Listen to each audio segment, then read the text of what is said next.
Muchas gracias, señora presidenta. Señor Sánchez, esto no lo puede maquillar usted.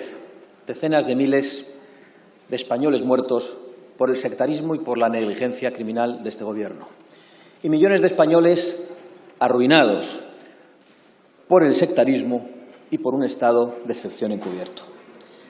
Ha venido usted aquí a vanagloriarse de que España ha protagonizado el confinamiento más estricto, es decir, con la mayor restricción de libertades y con la suspensión de derechos fundamentales, el mayor confinamiento del mundo occidental y, a la vez, a la cabeza en el número de muertos por habitante. ¿Y todo por qué? Ambas cosas porque ustedes ocultaron información. Y se ha atrevido a venir a esta tribuna a gritar «Viva el 8 de marzo», que en este contexto es tanto como gritar «Viva la enfermedad y viva la muerte». ¿Dónde está el Tribunal Constitucional, señorías? ¿Por qué el Tribunal Constitucional no resuelve a tiempo los recursos de inconstitucionalidad que legítimamente planteamos los diputados de esta Cámara contra el estado de alarma? Porque acudimos hoy a votar la sexta prórroga y última, si creemos al Gobierno, de este estado de excepción encubierto, y el Tribunal Constitucional aún no se ha pronunciado. No está, aunque se le espera. Es verdad que quizás seamos algo incautos y no debamos esperar nada de un Tribunal Constitucional que han nombrado todos ustedes, los que han aprobado este estado de excepción encubierto y aquellos que no lo han recurrido. No sabemos dónde está el Tribunal Constitucional, pero sí sabemos dónde está su Gobierno, señor Sánchez y señor Iglesias.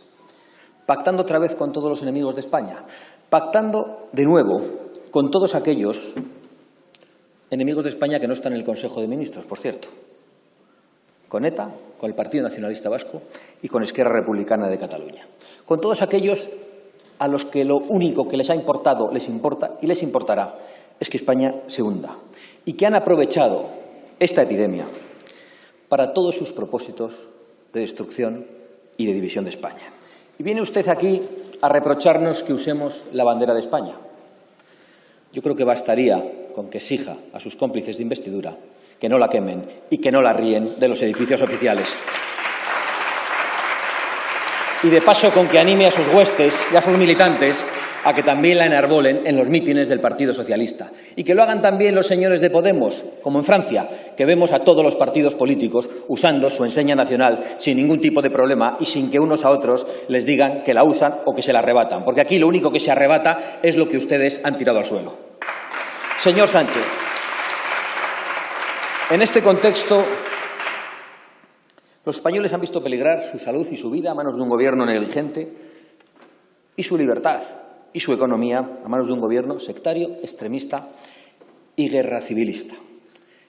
Y por eso hoy quiero, de una manera solemne, dirigirme a todos los españoles para pedirles que no caigan en sus provocaciones guerra civilistas. Señor Iglesias, nos escuche desde donde nos escuche, para que elijan el camino de la concordia nacional, de la de verdad, no de la impostada, señor Sánchez.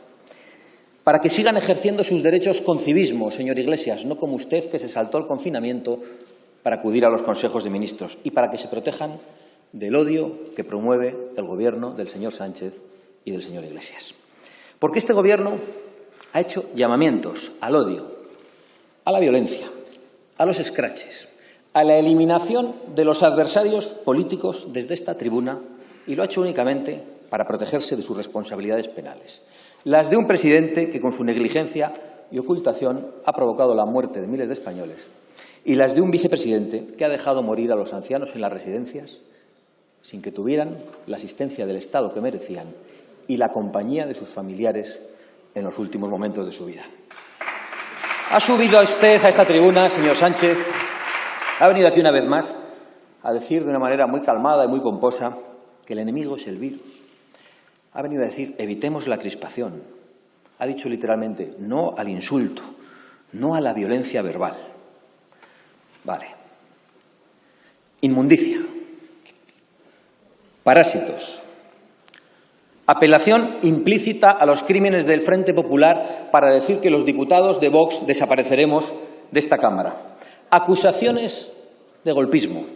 Acusaciones de pretender la insubordinación de las fuerzas de seguridad y de las Fuerzas Armadas. Es decir, insultos, insultos, mentiras y mentiras. Al estilo, por cierto, de las dictaduras bolivarianas, donde se califica de golpismo cualquier ejercicio de la oposición. ¿Demonizan ustedes a Vox a la vez que glorifican el terrorismo? Lo hace el señor vicepresidente, el de la perspicaz banda terrorista ETA, y pactan ustedes con sus herederos, y también el del FRAP. Por cierto, señor Iglesias, lo hace usted con la ayuda del País, que este domingo se dedicaba al blanqueo de los crímenes del FRAP y con esa justificación al blanqueo de los crímenes de todas las bandas terroristas de ultraizquierda y separatistas en España durante las últimas décadas. En una clarísima justificación del terrorismo. Es curioso, señor Iglesias, me escuche desde donde me escuche, que le asista a usted el grupo Prisa, cuyo presidente, el señor Monzón, es a la vez presidente de Open Bank, una filial del Banco Santander. Y lo digo porque vienen ustedes aquí disfrazados de descamisados, pero siempre acaban de la mano de los poderosos. Señor Iglesias, usted ha llamado terrorista a todo el mundo. Juan Roch, terrorista, según usted. Rodrigo Rato, terrorista, según usted. Felipe González, terrorista, según usted. Amancio Ortega, terrorista, según usted. A todos ha llamado terroristas el señor vicepresidente, señorías. Y luego viene aquí el señor Pablo Iglesias a rasgarse las vestiduras porque una diputada de esta Cámara le recuerda el pasado terrorista de su padre. Y la señora Batet le ampara eliminando la referencia del diario de sesiones. Lo que nadie va a poder eliminar del diario de sesiones es el tuit literal del señor Pablo Iglesias sobre su padre, porque yo voy a aprovechar esta intervención para leerlo, porque estamos hartos de mentiras y de su hipocresía. Pablo Iglesias, 2 de agosto de 2013. Qué lejos debía ver la vicepresidencia. 2 puntos. Os dejo una canción que me cantaba mi padre frapero de peque. Besos y piolets. Qué cariñoso es usted, señor Iglesias. Por cierto, la canción era sobre el frap y sobre el degollamiento de su majestad el rey. Lo dicho, qué cariñoso es usted, señor Iglesias. Usted, y solo usted, señor Iglesias, acusó a su padre de formar parte de una organización asesina y terrorista. Y yo no sé si su padre era terrorista o era funcionario del franquismo o era ambas cosas, como dicen algunos. No sé si su abuelo era criminal de guerra o era funcionario del franquismo, o era ambas cosas, como dicen algunos, pero no me importa.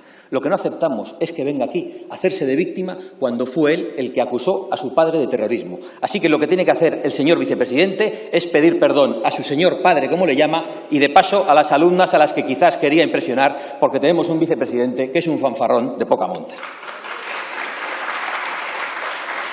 El guerracivilismo, las provocaciones a las que se refieren ustedes y perpetran en esta Cámara, las acusaciones de golpismo a la oposición, señor Iglesias, son solo para desviar la atención de sus responsabilidades criminales. El otro día dijo una cosa gravísima sobre Vox en una comisión. Yo creo que el señor Iglesias desea una guerra civil, pero yo no voy a decir que no se atreve porque creo que en su vanidad y en su fanatismo es capaz de provocar cualquier drama en España. Y nosotros somos los que no vamos a caer en sus provocaciones. Pero da igual las cortinas de humo y los fuegos de artificio que hagan ustedes, porque no van a poder eludir la acción de la justicia tan fácilmente, aunque utilicen todos los mecanismos a su alcance para someter a las instituciones del Estado, al señor Marlaska, al que no voy a pedir su dimisión porque pedimos la de todo el Gobierno, a la señora Delgado y a los satélites de comunicación pagados por banqueros.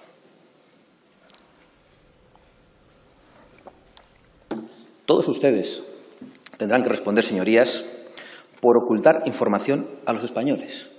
Viva el 8 de marzo, viva la enfermedad y viva la muerte. Todos ustedes tendrán que responder por cesar a un coronel que no quiso cometer delitos de revelación de secretos, de obstrucción a la justicia o de prevaricación.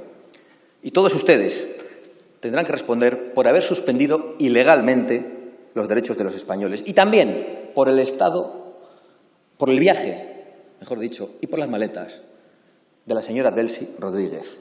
Que sepa el señor Ábalos que no nos hemos olvidado y que no le ha venido tan bien el coronavirus como él sospechaba. Y no lo duden, no va a haber entonces censores suficientes, de esos que ustedes llaman verificadores, con capacidad suficiente para silenciar todas sus fechorías, por mucho que acosen a la oposición desde el gobierno al estilo bolivariano, por mucho que promuevan el guerracivilismo y hagan ustedes las provocaciones para luego acusar a los demás. Ustedes van a tener que rendir cuentas tarde o temprano ante los tribunales y ante los españoles. Y tampoco van a poder ustedes ocultar por mucho tiempo el número real de muertos que ha provocado su gestión criminal y totalmente opaca. 27.000 siguen empeñados en eso, cuando hasta la Asociación Española de Servicios Funerarios, que debe saber de esto algo más que ustedes, ya ha dicho que son 44.000. Y tampoco van a poder ocultar por más tiempo que este estado de excepción encubierto solo buscaba su propia protección como gobierno, para gobernar arbitrariamente, desde este gobierno que ha sido subversivo ante el imperio de la ley, ante el Estado de Derecho y ante la división de poderes. Y para proteger a sus amigotes también, aprovechando la epidemia. Porque de nuevo hemos visto los nombramientos en Enagas. El Partido Socialista, cuando la gente no cobra los ERTEs, nos demuestra que la preocupación que tiene es nombrar al señor Montilla, al señor Pepe Blanco, que no sabemos lo que saben del gas, y Podemos al señor Cristóbal Gallego, que lo único que sabemos es que estaba en contra del gas. Todos con importantes sueldos mientras los españoles los están pasando mal en Enagas y haciendo honor a las puertas giratorias que denunciaban. Son ustedes unos auténticos jetas, señorías. Sueldazos y puertas giratorias, mientras con su política sectaria y con sus obsesiones se están ustedes cargando el empleo y el futuro de miles de españoles. Se han cargado Navantia. Con sus obsesiones se han cargado la Nissan. Van camino de cargarse Alcoa. Se han cargado buena parte de la agricultura y del turismo y del comercio y de la hostelería. Mientras tanto, no han pagado los sueldos a los españoles como nosotros les habíamos pedido.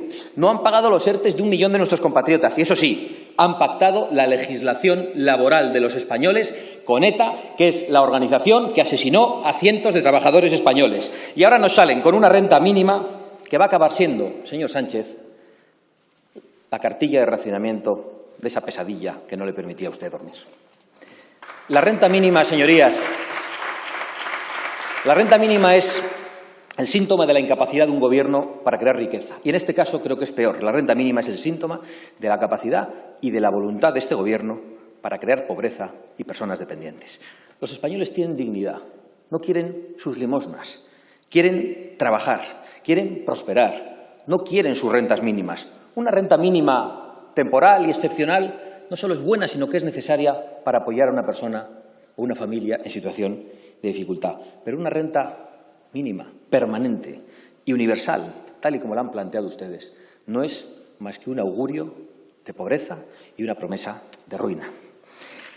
Espero que no se acaben ustedes vanagloriando, como hizo la señora ministra de Trabajo, por el número de españoles que acaben acogiéndose a su renta mínima, porque solo va a ser la medida exacta de su irresponsabilidad y la medida exacta de todo lo que ustedes han destruido durante estos meses. Y además han generado y van a generar un brutal efecto llamada.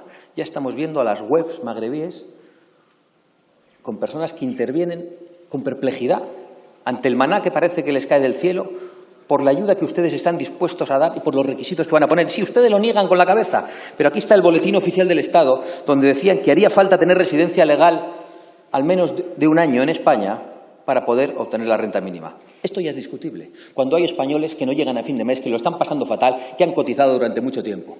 Pero dicen que no va a hacer falta cumplir con este requisito para las personas víctimas de la trata de seres humanos, previamente un informe emitido por los servicios públicos. Las personas que están en los servicios públicos, que tienen sensibilidad con las personas que sufren, van a entender perfectamente que todas las personas que vienen en pateras son víctimas de las mafias y de los tratantes de personas. Estamos ante la nueva esclavitud del siglo XXI y, por lo tanto, vamos a ver cómo empiezan a llegar cientos y miles de personas a nuestro país para cobrar esa renta mínima y para dificultar aún más la salida a flote de nuestra economía. Son ustedes unos completos irresponsables. Señor Sánchez y señor Iglesias, ustedes son una catástrofe para la vida, para la libertad, para la prosperidad de los españoles.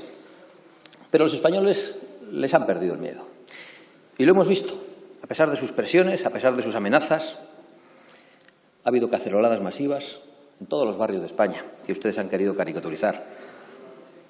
Ha habido una caravana por la libertad en todas las ciudades que hizo cambiar en parte el discurso del presidente una hora después, con miles de españoles a bordo de sus vehículos, respetando todas las medidas de seguridad sanitaria, comportándose con civismo, respetando a las fuerzas y cuerpos de seguridad del Estado y sin un solo incidente. Y los pocos incidentes que hubo durante esos días son los que provocaron los matones que ustedes enviaron a los barrios. Los antifas totalitarios, amigos del señor Iglesias, y los menas de todos ustedes, que acudieron a hostigar y agredir a la buena gente que se manifestaba en sus barrios. Me encanta verles cómo se echan las manos a la cabeza. Necesitaban ustedes escuchar todo esto en la tribuna. Y ustedes, a pesar de ello, no van a poder cercenar, concluyo, señora presidenta, no van a poder cercenar la libertad de los españoles, aunque el Gobierno se comporte como una mafia, chantajeando a la oposición con los ancianos de las residencias y con las víctimas de los ERTE como rehenes, exigiéndonos que aprobemos sus estados de alarma en las infinitas prórrogas e incluso sus presupuestos, persiguiendo la libertad en las redes sociales, investigando y acosando a los promotores de manifestaciones y de caceroladas, multando ilegalmente a los españoles, y veremos cuántas de las multas que han puesto van finalmente a pagarse, cesando ilegalmente a guardias civiles de honor por negarse a cometer delitos, ocultando información sanitaria a los españoles, falseando el número de muertos ante su gestión y comprando ahora cientos de miles de votos con una renta mínima, que no es más que una condena para que nos resignemos ante su gobierno bolivariano. Ustedes no son un gobierno. Ustedes son solo la sucursal de unos progres multimillonarios y de unos narcodictadores comunistas. Pero hay esperanza, porque a pesar de todo ello hay alternativa. Y somos nosotros que no les tenemos ningún miedo. Muchas gracias, señorías.